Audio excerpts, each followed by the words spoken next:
A turbulent life. The early years of Friedrich Nietzsche. Friedrich Nietzsche, born in 1844, lived a life as tumultuous as his ideas.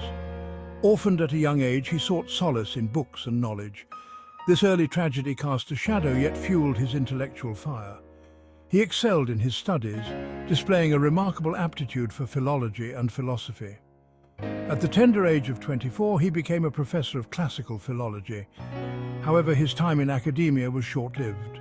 Ill health, both physical and mental, plagued him. This forced him to resign from his position and embark on a nomadic existence.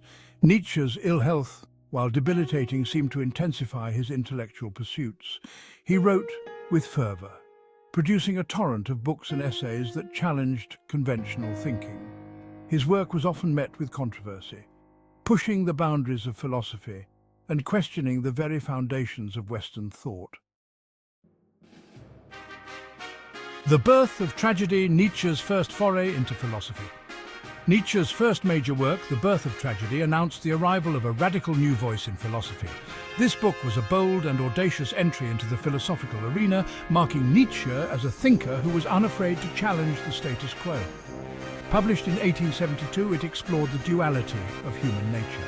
Nietzsche delved into the complexities of existence, examining the contrasting elements that make up the human psyche.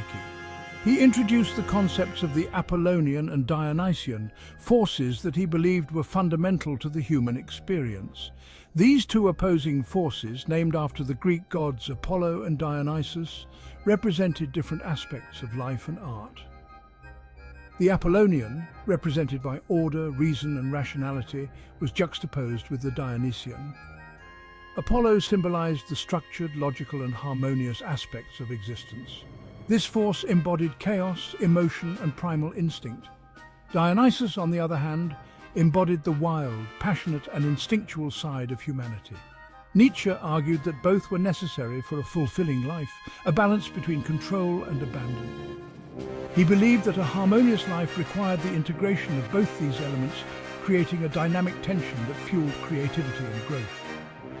The Birth of Tragedy was not well received by Nietzsche's contemporaries. Many of his peers found his ideas too unconventional and difficult to accept. Many dismissed it as the ramblings of a madman, too radical for their tastes. They were not ready to embrace Nietzsche's revolutionary ideas, which challenged the very foundations of their beliefs. Yet it laid the groundwork for his later works that would shake the foundations of Western thought. Despite the initial rejection, The Birth of Tragedy set the stage for Nietzsche's future explorations into philosophy, morality and the human condition. This early work hinted at Nietzsche's disdain for conformity and his embrace of individuality. He encouraged readers to break free from societal norms and think for themselves. He challenged readers to look beyond the accepted norms and question the very nature of truth and morality. Nietzsche's philosophy was a call to personal introspection and a quest for deeper understanding, urging individuals to seek their own path and define their own values. Master and Slave: Unpacking Nietzsche's Radical Morality. One of Nietzsche's most controversial ideas was his concept of master and slave morality. This idea has sparked countless debates and discussions among scholars and philosophers over the years. He argued that traditional morality, with its emphasis on compassion and selflessness, was a tool of the weak. According to Nietzsche, these values were designed to protect those who could not assert their own power and strength. He believed it was designed to control the strong and prevent them from achieving their full potential. In Nietzsche's view, this traditional morality stifled creativity and individual greatness. The master morality, on the other hand, celebrated strength, power, and individuality. It was a morality that encouraged people to rise above mediocrity and strive for excellence.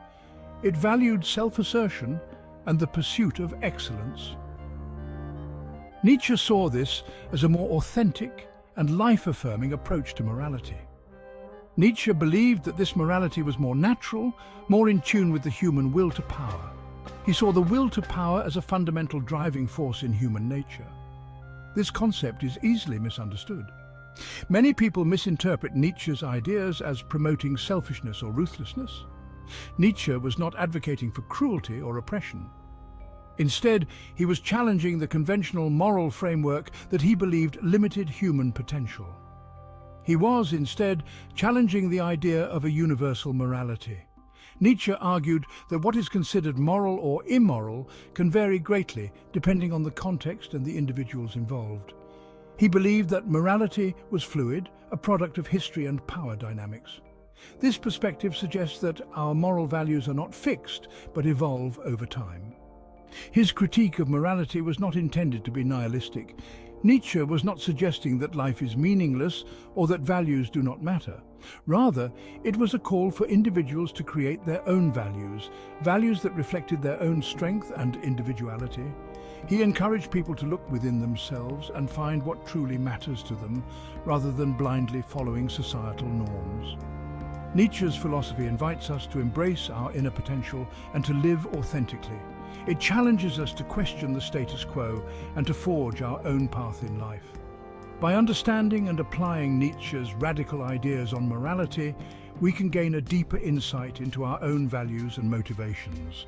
This journey of self-discovery can lead to a more fulfilling and empowered life. Section 4. The Will to Power, a Fundamental Drive. Central to Nietzsche's philosophy was the concept of the will to power. This idea is not just a mere philosophical abstraction, but a profound insight into the nature of existence itself.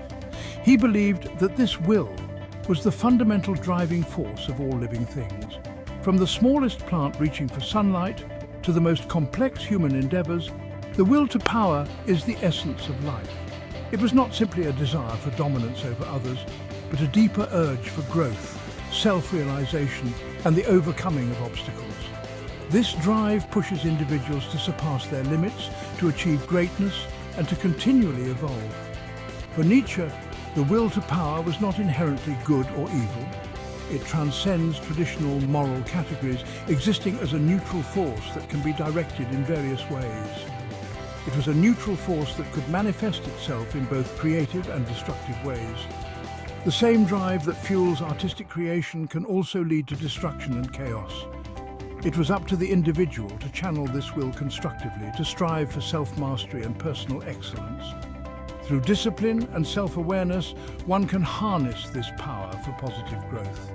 This concept has been interpreted in many ways.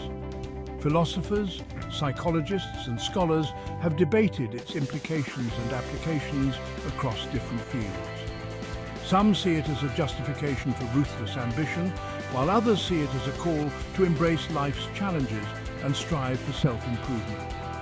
It can be a source of inspiration or a rationale for selfishness, depending on one's perspective. Regardless of interpretation, the will to power remains a key concept in understanding Nietzsche's work. It offers a lens through which we can examine human behavior, motivation, and the quest for meaning. It highlights his belief in the power of the individual and the importance of striving for personal greatness. Nietzsche's philosophy encourages us to look within, to recognize our potential, and to pursue our highest aspirations with unwavering determination. In essence, the will to power is a call to action, a reminder that within each of us lies the capacity for extraordinary achievement. It is a testament to the resilience and creativity of the human spirit. Section 5. Beyond Good and Evil, Nietzsche's challenge to conventional morality.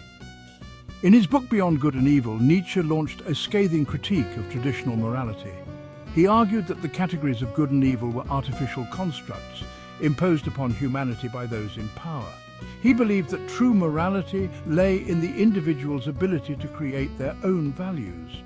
Nietzsche's rejection of traditional morality was not an endorsement of nihilism.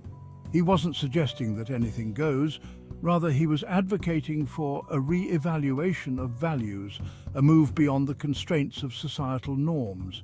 He believed that individuals should strive to create their own values, values that were life-affirming and conducive to personal growth. This required courage, honesty, and a willingness to question everything. Nietzsche's call to move beyond good and evil was a radical proposition. It challenged the very foundations of Western thought and continues to provoke debate and discussion to this day. Section 6. The Death of God. Nietzsche's provocative proclamation.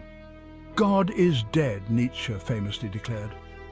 This statement, often misinterpreted, was not a celebration of atheism. It was a recognition of the declining influence of religion in a world increasingly shaped by science, reason, and individualism.